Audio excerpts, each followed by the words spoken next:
नमस्कार, आप देख रहे हैं द फॉलो अप। आप सब ये जानते हैं कि 7वीं जेपीएससी का फाइनल परिणाम जो है वो जारी कर दिया गया है और इसमें कई अभ्यर्थियों ने सफलता हासिल की है और आगे चलकर वो झारखंड के अलग अलग विभागों में अधिकारी बनकर अपनी सेवा देंगे।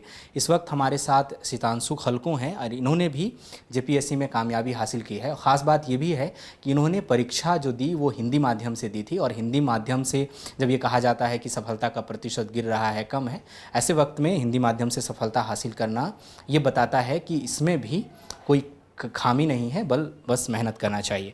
सितांशु, बहुत स्वागत है आपका द फॉलो अप में। पहले तो आप पहले ये बताइए हमें कि आपका रैंक क्या है, कौन सी सेवा आपको मिल रही है। मेरा रैंक 240 है और मेरा चयन झारखंड म्यूनिसिपल सर्विस में हुआ है। क्या आप चाहते थे यही सेवा या आपकी इच्छा कुछ और थी जेपीएससी के जरिए? फर्स्ट प्रेफरेंस तो मैंने पुलिस सेवा का दिया था, परंतु किसी कारणवश मार्क्स के वजह से हो सकता है मेरा उस पर चयन नहीं हो सका और मुझे सेकंड प्रेफरेंस मिला। ये पहला प्रयास था आपका? जी। तो चूँकि पहला प्रयास, फिर इस कामयाबी हासिल कर लेना, 240 रैंक आपने बताया, कितना एक्साइटमेंट है या कितना मुश्किल रहा था सफ़र ये? तैयारी के दौरान तो कई तरीके की परेशानियां आती ही हैं, क्योंकि कई बार मतलब श्योर आप नहीं रहते हो अपनी तैयारी को लेकर के कि आप किस लेवल पे हो और मतलब कहाँ पे स्टैंड कर रहे हो। तो वहाँ पे टेस्ट वगैरह आप देने से फिर आपको अपनी क्षमता का पता चलता है कि आप कहाँ पे अभी हो फ़िलहाल। तो उससे टेस्ट सीरीज़ लगाने से इम्प्रूवमेंट होते हैं। जैसे मैं निरंतर कैटलिस्ट आई से जुड़ा हुआ था और लगातार मैं टेस्ट वगैरह यहाँ पे दे रहा था। मैं अपने परफॉर्मेंस को यहाँ पे देख रहा था कि मेरा रैंक कितना आ रहा है, मैं उसमें कितना इम्प्रूव कर पा रहा हूँ। और अगर कुछ भी उसमें ये रहने मतलब मुश्किल रहने से फिर मैं सर के द्वारा मुझे हेल्प किया जाता था, विशाल सर के द्वारा या हर्ष सर, अविनाश सर हमेशा सपोर्टिव रहे।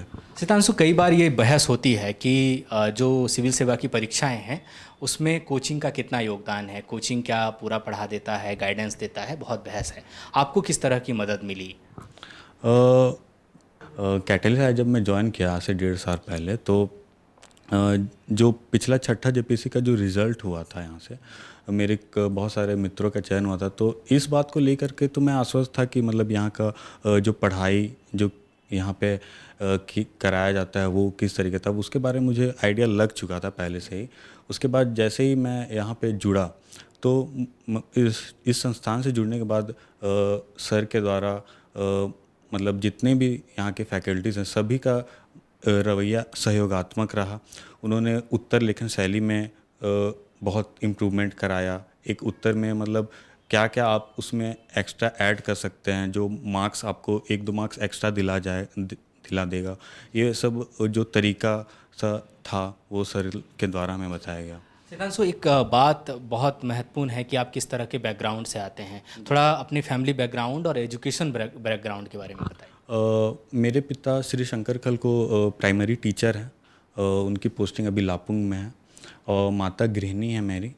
और मेरी 2 दीदी हैं मेरे से बड़ी, उनका दोनों का शादी हो गया है।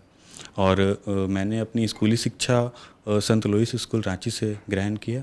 इसके बाद मैंने intermediate Xavier college, Saint Xavier's college Ranchi से किया। फिर मैंने ग्रेजुएशन हिस्ट्री ऑनर्स से गौसना कॉलेज में। क्या स्ट्रीम था? मेरा इंटरमीडिएट साइंस था। अगला सवाल आपसे इसी से होगा, क्योंकि इंटरमीडिएट आपका साइंस से था और सडन आपने ग्रेजुएशन जो है वो हिस्ट्री ऑनर्स से किया, बिल्कुल डिफरेंट है। ये फैसला क्यों था? क्यों ये जेपीएससी के लिए था या जो आप कर रहे थे पहले इंटरमीडिएट वो आपकी पसंद नहीं थी, आपने कर लिया क्योंकि हर कोई वो करता है?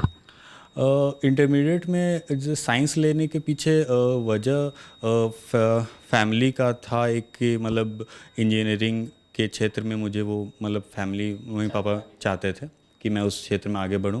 फिर इंटरमीडिएट के बाद मुझे लगा कि मैं सिविल सेवा की मुझे तैयारी करनी चाहिए। तो फिर इस बारे में मैं अपने माता पिता से मैं बात किया और उनका मतलब हमेशा सपोर्ट रहा। उन्होंने कहा ठीक है फिर तुम ये आर्ट्स का सब्जेक्ट ले के ग्रेजुएशन कर लो।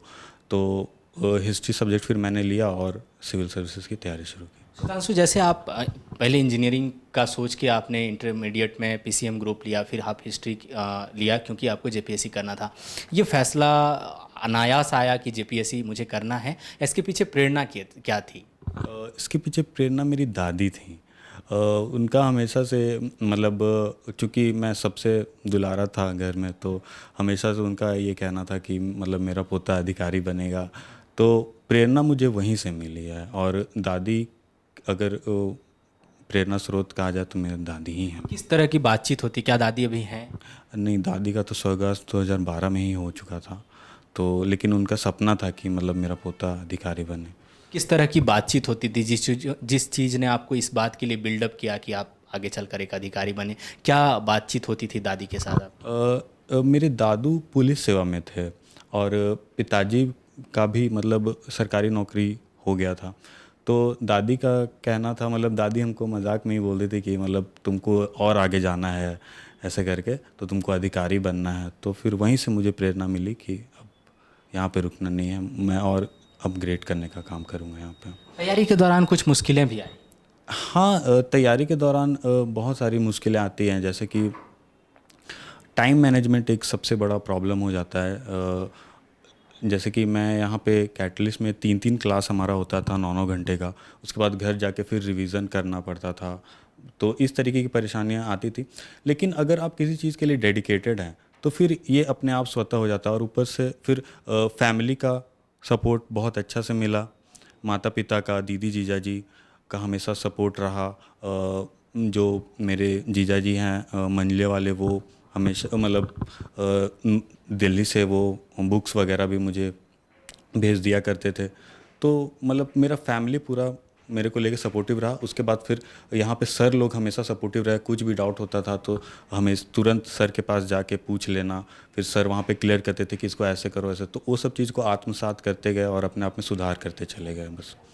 एक बहुत बड़ा सवाल कई बार आता है जब आप सिविल सेवा की तैयारी करते हैं, तो एक तो पहले लोग आसपास के लोग, पड़ोसी, रिश्तेदार आपको थोड़ा डिमोटिवेट करते हैं कि अरे कहाँ तुम जा रहे हो, अनिश्चित है जेपीएससी की वगैरह वगैरह।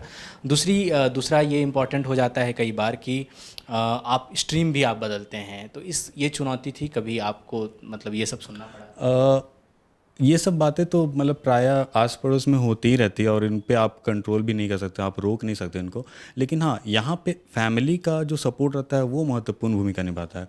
मेरे माता पिता और दीदी जीजा जी लोगों ने कभी इन सब चीज़ों को मतलब हावी नहीं होने दिया मुझ पर, और हमेशा सहयोगात्मक रवैया मेरे साथ वो लोग रखे, और उनके सहयोग के द्वारा ही मैं आज यहाँ पे। कई बार ये भी होता है जो थोड़ा सा ऑफबीट सवाल भी कह सकते हैं हम, कि जैसे ही रिजल्ट आता है और आप अधिकारी बन जाते हैं, तो कई बार लोग रिश्ते लेकर आने लगते हैं।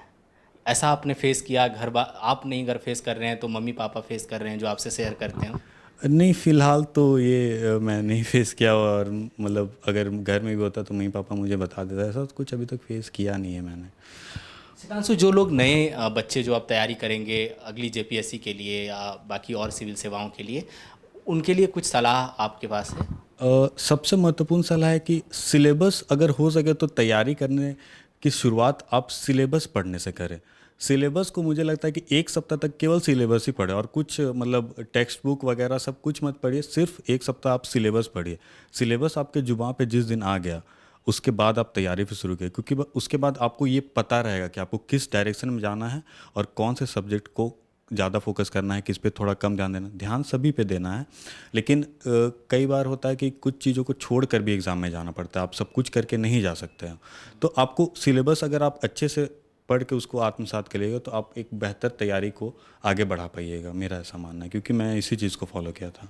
सितांशु, इस कामयाबी के लिए आपको बहुत बधाई और भविष्य के लिए बहुत शुभकामनाएं। Thank you. तो ये सितांशु हैं और इन्होंने 240 रैंक जो है वो हासिल किया है जेपीएससी में। और इनका कहना है कि दादी इनकी सबसे बड़ी प्रेरणा थी। इनके दादाजी जो हैं वो बतौर एएसआई रिटायर हुए थे। इनकी पिता सरकारी शिक्षक हैं और इनकी दादी कहा करती थी कि तुम्हें इन दोनों से आगे बढ़कर कुछ करना है। और ये अब म्यूनिसिपल ऑफिसर बनने जा रहे हैं आगे, और इन्होंने हिंदी माध्यम से ये सफलता पाई है। बाकी इन्होंने जो सलाह दी है जो लोग भी तैयारी करना चाहते हैं उसको आप ध्यान में रखेंगे निश्चित तौर पर। फिलहाल हमें इजाज़त दीजिए। सहयोगी नूतन के साथ मैं Suraj, the follow up Ranchi. Biome. Doctor बनने का है सपना मगर सही गाइडेंस की है कमी, तो आए बायोम। रांची में सिर्फ मेडिकल की तैयारी के लिए एक बेहतरीन संस्थान, नीट और एम्स की तैयारी के लिए सन 2001 से मेडिकल प्रिपरेशन के लिए सबका भरोसेमंद संस्थान बायोम, हीनू एवं नगरा टोली, Ranchi. thefollowup.in. Like, share, and subscribe. www.thefollowup.in